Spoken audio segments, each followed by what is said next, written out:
right, my people. You called. I am here. As soon as the lawsuit dropped, they filed it today. And then they posted it to the press. They were not fucking around. And as soon as y'all told me, I went straight to reading. I did not read any headlines, and I did not read any articles because I didn't want it to sway my opinion. So the lawsuit answered a couple of my questions that I had posted earlier, but then it also raised more questions. And what it sums up to it is Justin was a people pleaser and it bit him in the ass. Now, I do want to set the record straight before I go into detail in regards to Taylor Swift being called out and named in a lawsuit. And then there's some context and nuance that someone who served in the military or in corporate environments will understand. This is the one and only time where I am going to defend Taylor Swift on this one. Now, according to the lawsuit, she was there and gave praise to the contributions that Blake Lively made to the script. I'm going to defend her and go on a limb and say that she probably did it in passing and it wasn't as an imply to follow the script.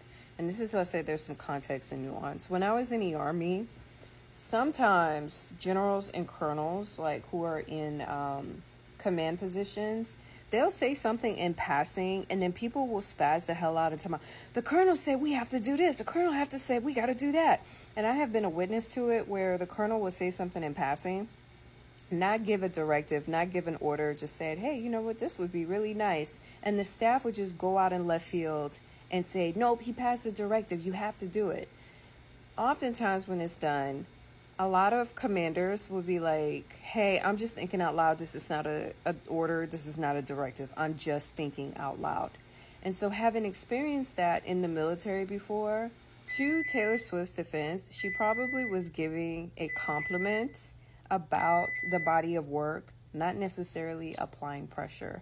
Now, to Justin Baldoni's interpretation and perception, because Taylor Swift is Taylor Swift, he took it as that. I've seen this done countless times when I was in the military, where a young captain or a young major will take a compliment or something in passing and interpret that as some type of order. Now, the press went out on left field talking about, oh my God, Taylor Swift got called out. She got called out.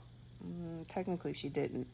Because the lawyers did a good job of saying a mega star or a mega celebrity, not naming her directly so it can avoid any type of miscommunication. She is not named in the lawsuit.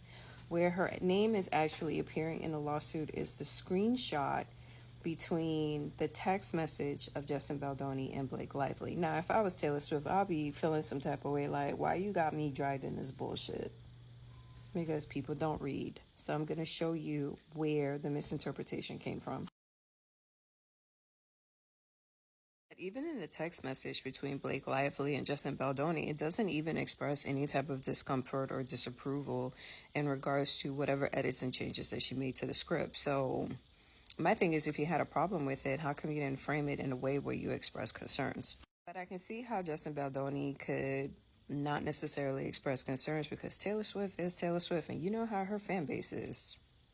I've tussled with them a time or two, so they will never shake those racism allegations. So to set the record straight, Justin Baldoni's legal team did not call out Taylor Swift. The only reason why Taylor Swift's name is even brought up is because of a text message correspondence between Justin Baldoni and Blake Lively. But Taylor Swift didn't do anything. This is me defending her. She didn't do shit. It's just, she's just friends with dumbass Blake Lively. But I'm going to go ahead and continue to break down. Let me know what your thoughts are.